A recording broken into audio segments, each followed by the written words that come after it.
ఒక సూటిగా అడుగుతున్నాను మిమ్మల్ని.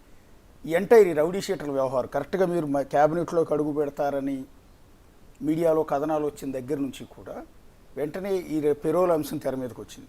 ఒక పత్రికలో మొదట పెరోల్ అంశం వివాదాస్పదం పెద్ద బ్యానర్ ఐటమ్ వస్తుంది. ఆ పెరోల్ ఇప్పించింది ఎవరు అనేది మీ కోణంలోంచి ఉంటుంది. అది రెండోది ఈ అమ్మాయి లేడీ డాన్ వ్యవహారం తెర మీదకి వస్తుంది. కట్ చేస్తే 3 రోజుల తర్వాత ఈ రౌడీ షీటర్ శ్రీకాంత్, అరుణ వీళ్ళిద్దరూ కలిసి పర్సనల్గా ఉన్న వీడియోలు బయటకు వస్తాయి. సో ఈ వ్యవహారం అంతా ఒక ఆర్గనైజ్డ్గా, ఒక స్క్రిప్టెడ్గా మీకు అగైనెస్ట్గా అనిపించట్లేదా? ఇందాకే మీకు చెప్పాను కదా, చంద్రబాబు నాయుడు గారు మంత్రివర్గ విస్తరణ చేస్తానని చెప్పలా. పత్రికల్లో, టీవీలో, సోషల్ మీడియాలో మేము కూడా చేసాం. మీరు ఎందుకంటే మాకున్న సోర్సుల్లో దాంట్లో మాకున్న సోర్సులు ఏంటంటే కోటమిరెడ్డి శ్రీధర్ రెడ్డి ఖచ్చితంగా నెక్స్ట్ క్యాబినెట్లో అడుగు పెట్టబోతున్నారు. అది పార్టీ అధిష్టానం నుంచి మాకున్న ఇన్ఫర్మేషన్. అది మేము పక్కాగా ఓపెన్గానే చెప్తున్నాం, రహస్యాలు ఏమి లేవు. పార్టీ అధిష్టానం నుంచి, సీఎంఓ నుంచి మాకున్న ఇన్ఫోనే మేము కూడా టెలికాస్ట్ చేసి మీడియా అంతా వేసారు. ఎందుకంటే మీరు క్యాపబుల్ అనుకుంటున్నాం మేము. అదే నా పార్టీ దురదృష్టంగా మారింది. అంటే ఇప్పుడు ఈ కాన్స్పిరసీ అంతా ఎవరు చేయిస్తున్నారని నా మీద ఎవరు చేస్తారు? వైఎస్ఆర్ కాంగ్రెస్ పార్టీ చేయాల. ఇందాకే మీకు చెప్పాను, నేను 4 నెలల ముందు దాకా, 3వసారి అధికారంలోకి వచ్చిన తర్వాత, అంటే నేను ఎమ్మెల్యే అయిన తర్వాత కొంతకాలం పాటు నా జోలికి YSR Congress party social media, Sakshi media రాలా. 4 నెలలుగా మీరన్న ప్రచారం ఏదైతే ఉందో, కోటమిరెడ్డి శ్రీధర్ రెడ్డికి మంత్రివర్గంలో చోటు ఇస్తారని చెప్పి నాకు చెప్పలా. నాకు సంబంధం లేని విషయం. అది ముఖ్యమంత్రి గారి, చంద్రబాబు గారి ఇష్టం. పత్రికల్లో, టీవీలో వార్తలు వచ్చిన తర్వాత ఒక పథకం ప్రకారం, ఇందాక మీరు అన్నారే, ఆ పథకం ప్రకారం 4 నెలలుగా జరుగుతూ ఉన్నాయి. ఒక రకంగా శుద్ధంగా, ప్రశాంతంగా నా పని నేను చేసుకుంటూ ఉన్నా. నెల్లూరు రూరల్ నియోజకవర్గంలో గత 2 సార్లు ఎమ్మెల్యేగా నేనున్నా. ఒకసారి అధికారం లేని ఎమ్మెల్యేని, రెండోసారి 3.5 సంవత్సరాలు అధికారం ఉండే ఎమ్మెల్యేని. ఆ రోజు అభివృద్ధి పనులు చేయాలంటే అవకాశం లేదు. ఎందుకంటే నేను చెప్తున్నట్టు అశోక్ గారు, ఓ శాసనసభ్యుడు ప్రజలకు జవాబుదారి ఎక్కడంటే అభివృద్ధి పనుల విషయంలోనే. ఎందుకంటే సంక్షేమ పథకాలు ప్రభుత్వం అందిస్తుంది, పాలసీలు ప్రభుత్వం అందిస్తాయి. కానీ స్థానికంగా ఓ ఎమ్మెల్యే గౌరవం పెరగాలంటే ఆ యొక్క ప్రజలకు అందుబాటులో ఉండాలా, ప్రజలకు దగ్గరగా ఉండాలా, చిన్న చిన్న సమస్యలకే స్పందించాలా. అది మన చేతిలో పని. మేము స్పందిస్తాం, నేను కానీ, నా తమ్ముడు కోటమిరెడ్డి గిరి కానీ.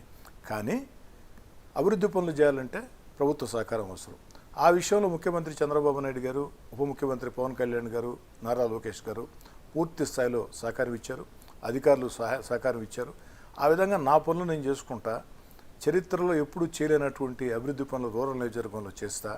చిరస్థాయిగా రూరల్ నియోజకవర్గం నా పేరు మిగిలిపోవాలా.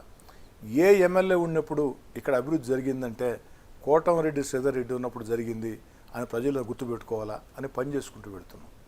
మీరు చెప్పినట్టు మంత్రివర్గంలో నా పేరని చెప్పని వార్తలు వచ్చిన తర్వాత ఇవన్నీ కూడా చుట్టుముడుతున్నాయి. నా దురదృష్టం అనుకుంటున్నాను. అంటే ఇక్కడ మీకు కొట్ట కోణం నేను చెప్తున్నాను, మా కోణంలోంచి చెప్తున్నాను, మీరు మీ కోణంలోంచి ఆలోచిస్తున్నారు. ఫస్ట్ ఆఫ్ ఆల్, ఎవడైతే రౌడీ షీటర్ శ్రీకాంత్, వాడేం అంతర్జాతీయ డాన్ కాదు, అబూ సలీం శిష్యుడు కాదు, లేకపోతే దావూద్ ఇబ్రహీం అనుచరుడు కూడా కాదు. లోకల్ ఒక కోనికిస్క, ఒక మర్డర్ కేసులో అరెస్ట్ అయ్యి 2010 నుంచి జైల్లో ఉన్నాడు. రేపు ఆ జైలు శిక్ష కూడా కంప్లీట్ కావచ్చేమో. సరే, పెరోల్ అంశం అనేది నిజం చెప్పాలంటే చిన్న ఇష్యూ అది.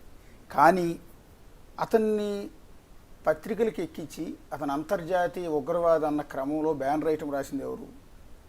అరుణ. ఎవరు అరుణ? ఒక దళిత మహిళ, ఎక్కడో నెల్లూరు జిల్లా గూడూరుకు సంబంధించిన ఆవిడ. నిన్న మొన్నటిదాకా ఆవిడ ఎవరో కూడా తెలియదు. ఆ జిల్లాలో మీకే తెలియదు. కొవ్వూరు అని టీవీలో కొవ్వూరు సంథింగ్ అటువైపు తిరిగింది. కానీ ఆవిడని ఒక అంతర్జాతీయ డాన్ లాగా ఆవిడ చిత్రీకరించి, ఆవిడ అక్కడ సెటిల్మెంట్, ఇక్కడ సెటిల్మెంట్, ఏపీ సీఎంఓ అంతా ఆమె చేతిలో ఉందని పత్రికలో రాసింది ఎవరు? బ్యానర్ ఐటమ్కి ఆమెను ఎక్కించి ఈరోజు స్టేట్ వైడ్ పాపులర్ లీడర్ చేసింది ఎవరు? రెండోది, వీడియో రిలీజ్ చేసింది ఎవరు? కుట్రకోణం గురించి ఏమంటున్నానంటే, మీరు వైఎస్ఆర్ కాంగ్రెస్ పార్టీ చేసింది అంటున్నారు.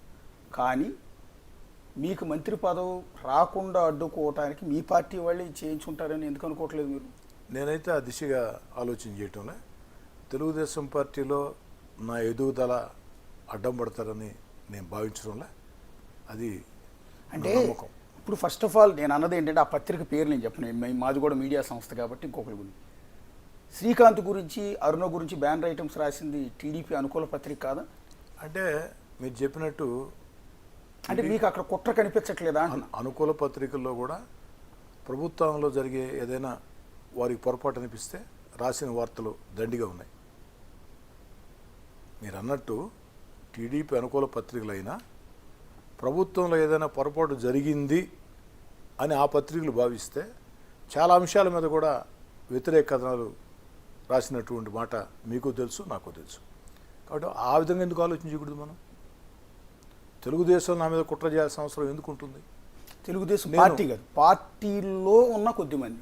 నాకు తెలిసి తెలుగుదేశం పార్టీలో ఒకటి ఈ పత్రికలో ఒక లోకల్ కోరికిస్కాలను తీసుకొచ్చి నేషనల్ లీడర్లను చేసేసినట్టుగా పతాక స్థాయిలో వార్తలు రాయటం దగ్గర నుంచి వీటి వెనక పెరోల్ అంశాన్ని తెర మీదకి తీసుకొచ్చారు. మెల్లగా పెరోల్ ఇప్పించింది ఎవరు అనేది తెర మీదకి తీసుకొచ్చారు.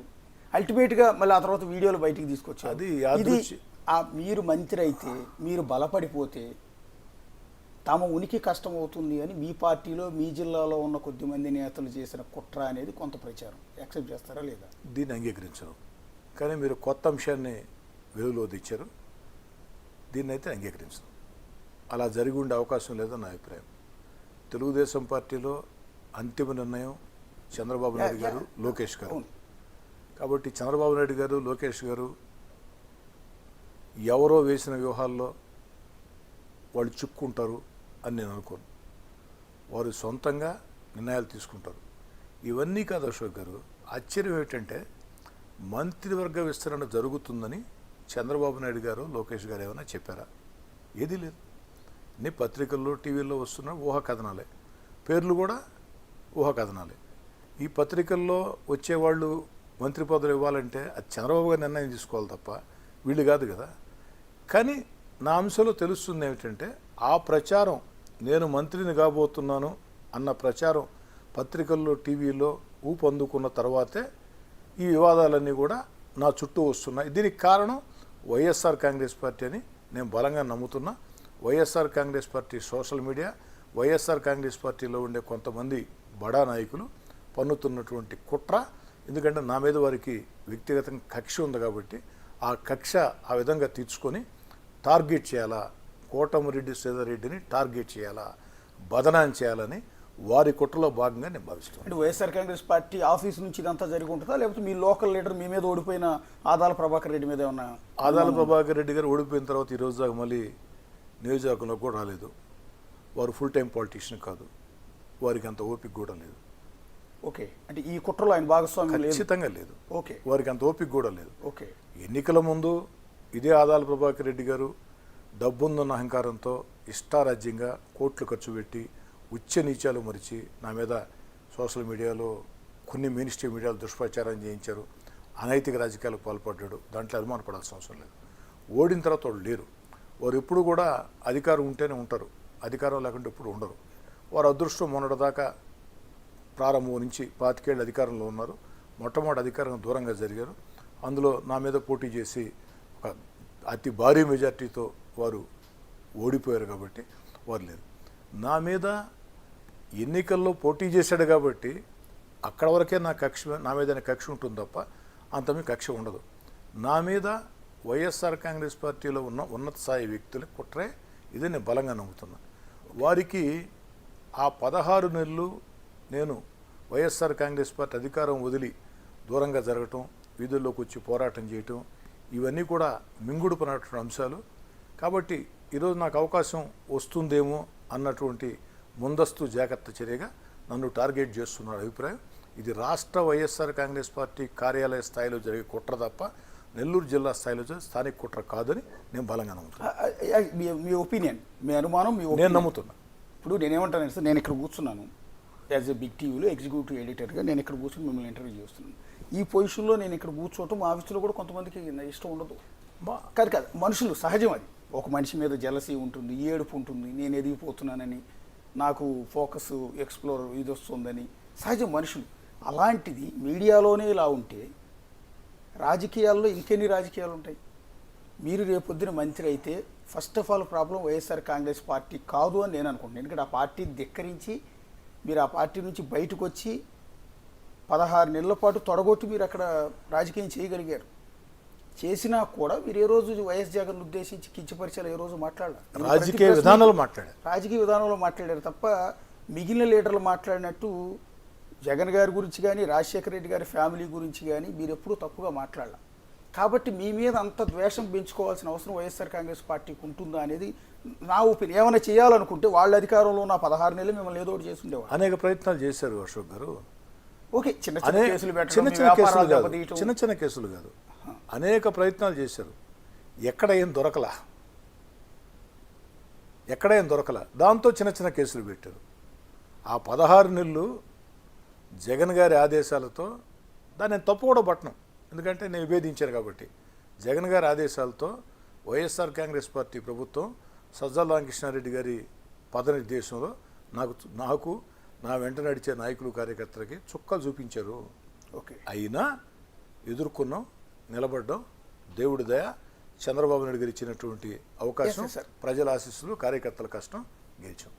నేను అంటున్న దాని గురించి